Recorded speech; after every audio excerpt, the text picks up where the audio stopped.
Good afternoon, ladies and gentlemen. Welcome to another Propagandacast Addendum, another in the series of, well, what's wrong with this faction and how can you fix it? Today we're looking at the Brits. Yes, indeed.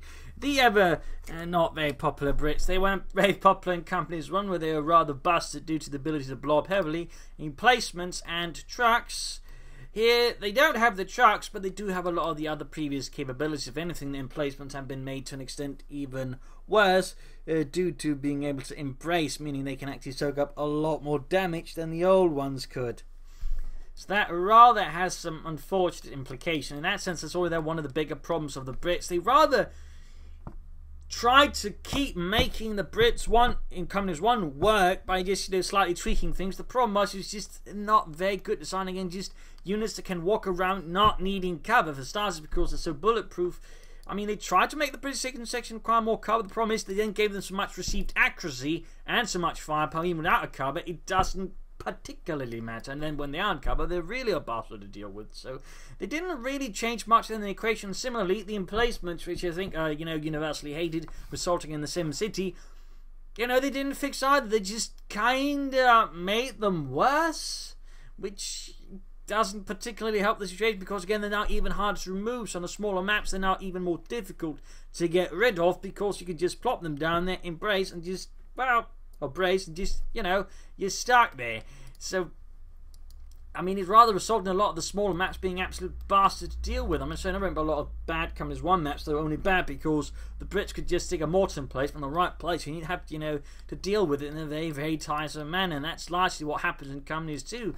In that regard, obviously, for starters, the mortar emplacement is a really, really, really bad idea. I mean, they could probably look to any other solution than the mortar emplacement, because while the Brits do have a lot of clever design, the problem is in many cases it's just underpinned by, again, bulletproof sections and mortar emplacements. I mean, that's really what sort of carries the Brits, and rather means they don't actually have to put in some effort, because you can play with the Brits in other ways. It's just, why would you? In particular when you also can then bolster the section, making them even bigger and stronger.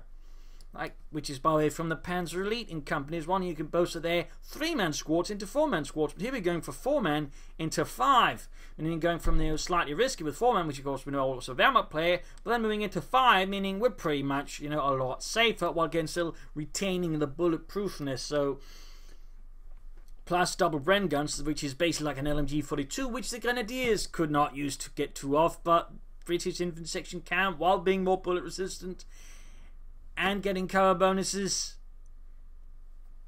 And again, just for 40 more manpower. As you can see, there's sort of some slight issues there. I mean, in many ways, I've heard many people describe the Brits, as another to an extent describe them as the Wehrmacht, but better. I mean, even if you took away the emplacements, they still to a large extent, maybe replace them with something else, be the Wehrmacht, but better.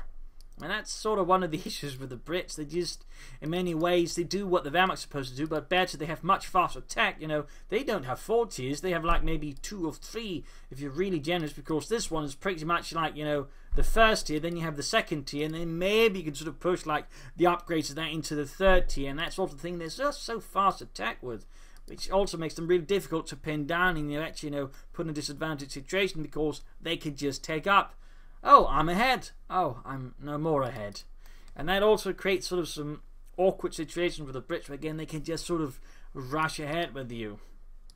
And of course the Comet, which is essentially in many ways a better Panther, in particular now they're nerfing the armor bonus for the Panther. I mean, the Panther doesn't really have then a lot of advantage of the Comet, if any, because the Comet just has more utility in many regards. Again, that's sort of it. The British are basically the Wehrmacht, but with a lot more utility on each of the units. They have a lot more capabilities than the Wehrmacht does on most of the air units. So you sort of end up in the situation, then, well, what then? And again, it makes the Brits in some ways pretty easy to play, but it also makes them really frustrating to play against, in particular as the Wehrmacht, but also even as the Overcommand Commander Vest. If you try anything, then it's not just the usual full Scandinavian cheese.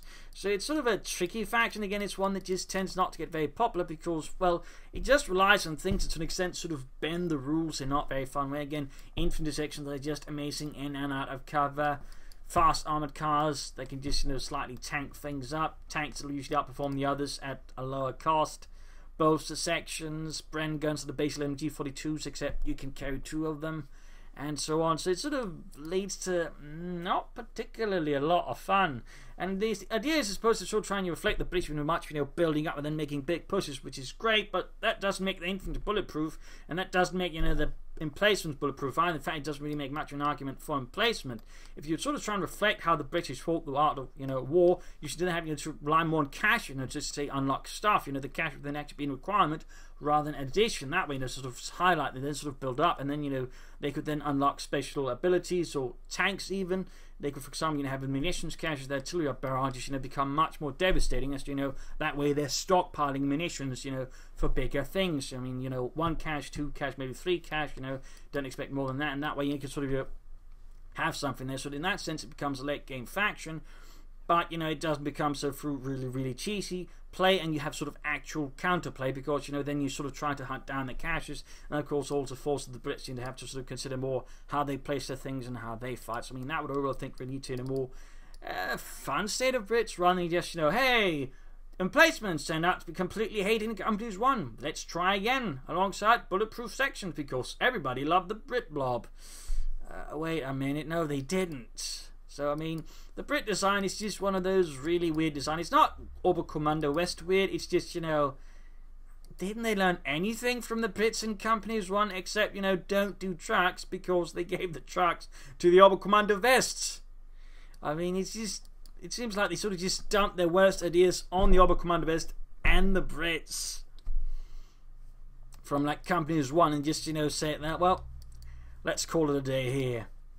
So, I mean, how do we fix the Brits then? That's, of course, the bigger question. I mean, to an extent, the issue is going to be like, making the British infantry section a bit more killable. And actually adding, something so, it's a bit easier to manage with once, things hit the late game. Because I can see, late game advantage, sure, but, bulletproof sections with double light machine guns. If the Wehrmacht can't get it, the Brits sure as hell can't either. So in that regard, I mean, I will do some of the received action bonuses, limit the Bren guns to 1. On the other hand, what I then do is compensate with giving them an officer. And not quite like, all the other officers, well, a bit like the Sturm officer, but no auras. Instead, he just hands out orders which can then be used to buff individual units, like, you shoot harder, you suppressor fire, you stop dying. I told you, Terrence, stop dying. I hate it. It's messy. And the British Army don't do messy unless it's in the colonies and we're fighting brown people. So, I mean, that can be a way there, sort of that way, and allow them to sort of have some edges there, throughout the game. Sort of remove them away from the blobbiness, but still they have some effects, and that way, you can also have the officers' orders become better as the game progresses, maybe a bit more advanced. That, I think, could open up for some more interesting elements. A part of me would also say, maybe try and tie some of this stuff to caches, maybe like give them smaller bonuses if they do have caches up. Like, for example, their tanks become maybe a bit cheaper, or their abilities become cheaper, for example, if you have a cache up, or they gain a new ability. Like, for example, if your fuel cache up maybe 2, your Cromwell tank might, gain some neat saber round ability. You can fire 1 saber round, a bit like, some of the other tanks get that ability, like the HVAC round for the Pershing. Maybe not quite as devastating, but, it could just fire it, or maybe the Comet gets it, Things like that could be an idea that, to give them that sort of late game, building up for the big push sort of feel, but without just, making them bulletproof, and you're just giving them much better tanks than the Wehrmacht, which is supposed to have the best tanks, apparently, but again, really can't quite decide there if they are or not, or what the Wehrmacht is supposed to be, or the Oberkommando West increasingly is to be there in the late game. Again, there just seems to be this confusion. But overall, that was sort of some of the ideas, and to sort of make the emplacements better, again, nerf the mods in place. That one's just silly. I mean, again, they could also then tie them into the officer, for example. The officer could then also give them orders as an idea. As for the 17-pounder gun, that's obviously a bit more of a tricky element. One idea would be just make the cheaper, alongside maybe the buffers a bit. But again, if the sort of brace is less powerful, there's also more room for making the emplacements a bit cheaper. Maybe, give them some late game abilities in some way or the other, or maybe, tie them together. And again, that whole big feeling of larger scale stuff. So I mean, again, if you have munitions caches up enough, some of the effects might become slightly better. Or, the mortar could, unlock white phosphorus rounds. The buffers could, I don't know what a buffers could do. Maybe it could just sort of fire even more rounds when it fires in the barrage mode, or it just fires high explosive rounds of some sort, Something a bit more nasty there. And the 17-pounder gun could well, get to fire through terrain, maybe? I mean, again, it still create the situation and then have to sort of hunt down the caches, and the caches would then form weak spots that would then actually be counterpoints, lastly making it a bit harder to just SimCity up because, you know, you don't necessarily have to then go straight for the emplacement, you can then hit the caches.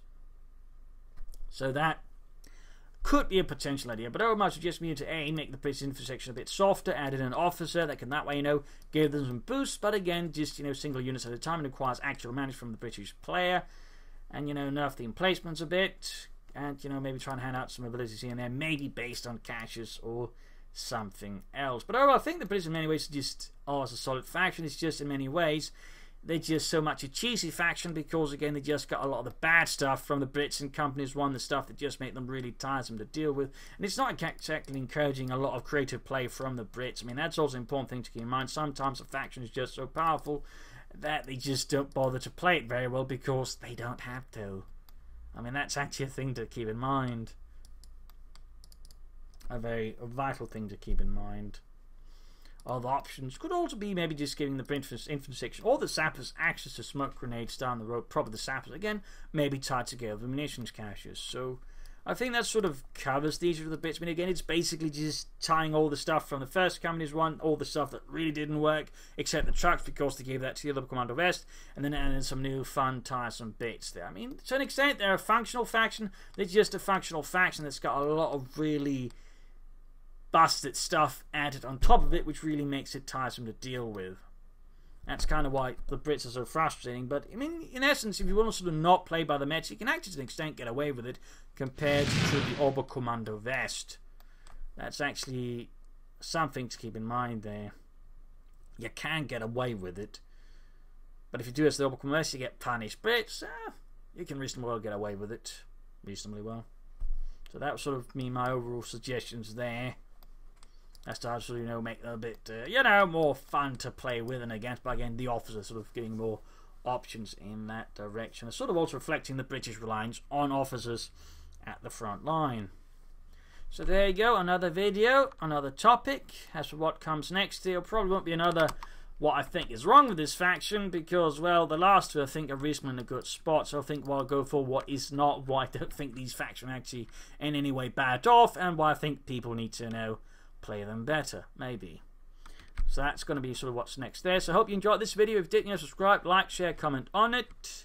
And a big thanks to all my Patreon supporters, without which this episode certainly would not have been possible. And of course, if you'd like what I do consider donating or pledging on Patreon. Links in the video description. This is Imperial Dancing. Cheers, and see you all for another video. Cheers.